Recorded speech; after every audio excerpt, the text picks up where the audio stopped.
All right, there we go. It's your friendly neighborhood surveyor again, and we have just hired a couple new people, and we need to teach them how to write on Survey Lath. Anyone who knows me knows we're out in Southern California, so we may do things a little bit different than other areas, but it's not wrong. We all do things different. So, but the concept is the same. I'm going to try to make this video as short as possible. So what I try to do, give her that message. What I try to do is I try to tell the people that we have a front and a back of that lath, and that lath is used to describe and to show, grading information regarding the point that we set. So I'm going to use a nail as an example. We set a lot of 60D nails, and so I'm going to say nail. It could be a hub, it could be whatever it is.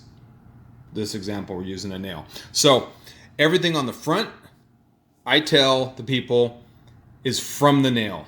Everything on the front of the lath is from the nail. So I don't know, let's say okay, out on the West Coast, I know we're kind of a minority. So let's say we're just doing curb face, actual curb face. That's what would be up above the flagging. And if there was an offset,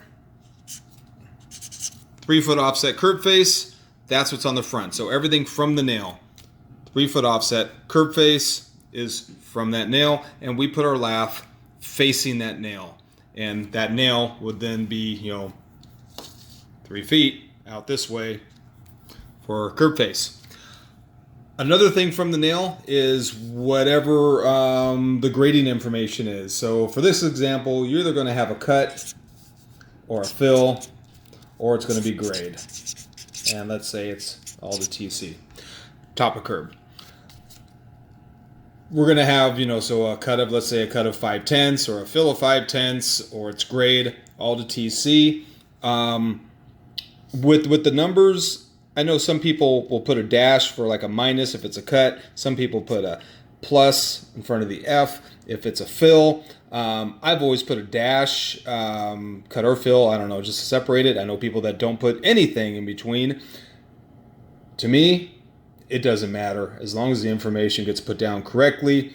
And that's it.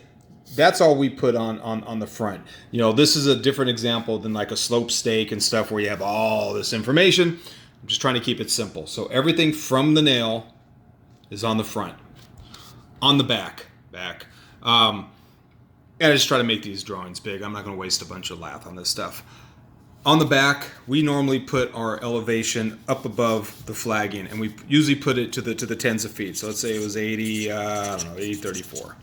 8034. It could be 180, it could be 2080. We normally, if we're just staking stuff, we normally just put down the tens of feet.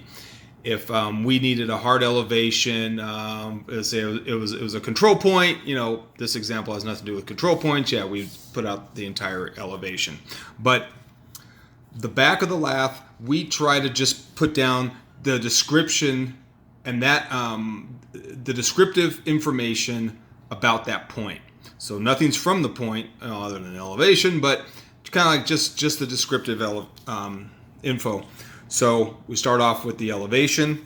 If they're stationing, we will put that on there as well. And let's say, I don't know, it was an angle point. And then if I have room in the front, if we're using a curb stake as an example and it's a 2-foot lath, then maybe I would put angle point at the bottom. But most of the descriptive stuff is on the back, and from the nail is in the front. I think that's pretty cut and dry. This is just a curb stake example, but you kind of get the idea. And starting people off fresh, we try to, so if we're going to stake a bunch of curb tomorrow, this is what we're going to concentrate on. We don't care about property lines and slope stakes and stuff like that. One example at a time, get them used to it, and then we refer to the other type of staking later. If we're doing sewer, of course, now the information is going to be a little different. The offset's going to be different. Our little codes are going to be different. What it's graded to is different, but it all works together. So that's it. Let me know what you think. Survey on, and let's train these new kids.